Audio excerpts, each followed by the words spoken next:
Hello. Hello. কিরে মা, হ্যাঁ মা বলো। এবার জামা ষষ্ঠীতে আসছিস তো? হ্যাঁ জামাই ষষ্ঠী অবশ্যই আসবো, অবশ্যই আসবো। রাখ, আমি তো দিদিকে ফোন করছি। হ্যাঁ মা বলো। কিরে, সরকার পরিবর্তন হয়ে গেল বলে তুইও পরিবর্তন হয়ে গেলি নাকি রে? জামাই ষষ্ঠীতে কিছু আনিস বা আমার জন্য অন্নপূর্ণা ভাতাটা মনে করে নিয়ে আসিস। কি তোমার জন্য অন্নপূর্ণা ভাতা নিয়ে আসবো? তোমার ওই কিপ্টে জামাই নাকি সারা দিন আমাকে 2 টাকা কেজি কিলো কি বলবো রেশনের চাল খাওয়াচ্ছে, আর ওই ছোট বউটাকে বিরিয়ানি, রোজ বিরিয়ানি খাওয়াচ্ছে, কাজ করে করে মরে যাচ্ছে। এই মধ্যবিত্ত সংসারে মরে যাচ্ছে, মাসের যা হয়ে রয়েছে।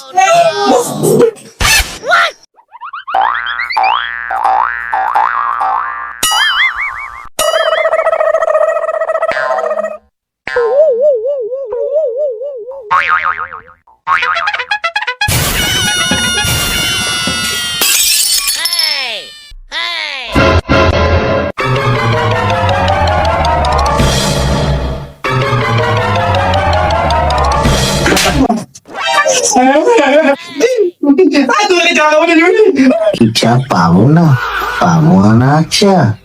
আমার চা খাওয়া কি ভুগি? ছোটটা তো চলে গেল মার খেয়ে,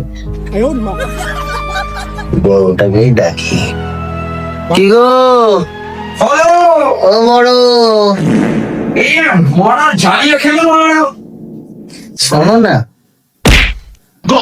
একটু শোনো। এই স্বামীটা না আমার শেষ করে দিল জীবনটা আমার। আরে শোনো না, একটু এদিকে বসো না পাশে। সেসব ভীমরতি লেগেছে। আরে একটু বসো না পাশে। তোমার ওই মানে কি বলবো, আমার ওই মা ঠিক আছে হ্যাঁ। অন্নপূর্ণা ভাতা চেয়েছে তোমার এই কিপ্টে জামাইয়ের থেকে। ভাতা ছাড়া ভাতা ছাড়। ভাতা চেয়েছে, আমার জীবনটা শেষ করে দিল। চাটা নিয়ে খেয়েছিলাম, সুপার ভালো ছিল।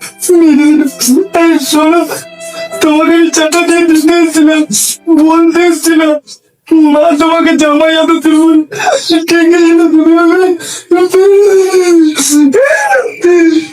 ভালোই হলো, ওদের বউকে নিয়ে চলে যাবো শ্বশুর বাড়ি, ফুকটে খেয়ে বসবো, মস্তি হবে।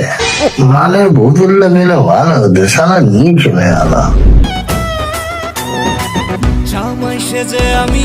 মা নাই গেছি, নাম নিয়ে